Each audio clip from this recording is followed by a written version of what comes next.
Star hero cinema వస్తోందంటే ఆ హంగామానే వేరు. రిలీజ్కి వారం రోజుల ముందు నుంచి సందడి మొదలైపోతుంది. ఇక బెనిఫిట్ షోల గురించి చెప్పనవసరం లేదు.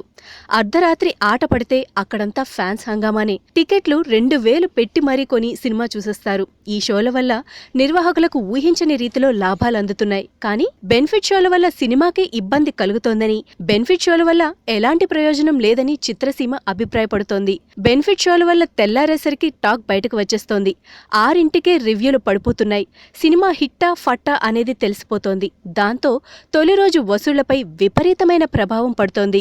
సినిమా బాగుందని చెప్తే పర్వాలేదు, ఫ్లాప్ అంటే రావాల్సిన కొన్ని వసూళ్లు రావడం లేదు.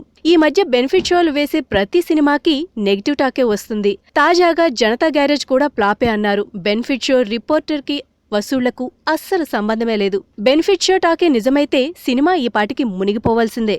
కానీ అలా జరగలేదు. అదృష్టవశాత్తు సినిమా నిలబడింది. వసూళ్లు భారీగా అందుతున్నాయి. బెనిఫిట్ షోల వల్ల జరిగే నష్టాన్ని చిత్రసీమ ఇప్పుడిప్పుడే గుర్తిస్తోంది. మరీ ముఖ్యంగా ఎన్టీఆర్ ఈ విషయంలో కలవరపడుతున్నాడట. కనీసం తన సినిమాలకు బెనిఫిట్ షోలు పడకుండా ఆపాలని చూస్తున్నాడట. బెనిఫిట్ షోల వల్ల టాక్ బయటకు వచ్చేసి త్వరగా పొక్కేస్తోందని, దానివల్ల కొత్త టెన్షన్లు వస్తున్నాయని, రివ్యూలు కూడా సరిగా ఉండడం లేదని వాపోతున్నాడు ఎన్టీఆర్. అదే జనతాకి మంచి రివ్యూలు పడి ఉంటే ఈ సినిమా ఇంకో స్థాయిలో ఉండేదని అభిప్రాయపడుతున్నాడట. ఇక మీదట ఎన్టీఆర్ సినిమాలకు బెనిఫిట్ షోలు ఉండవన్న విషయం మాత్రం స్పష్టమైంది. మిగిలిన హీరోలు ఎలాంటి నిర్ణయం తీసుకుంటారో చూడాలి.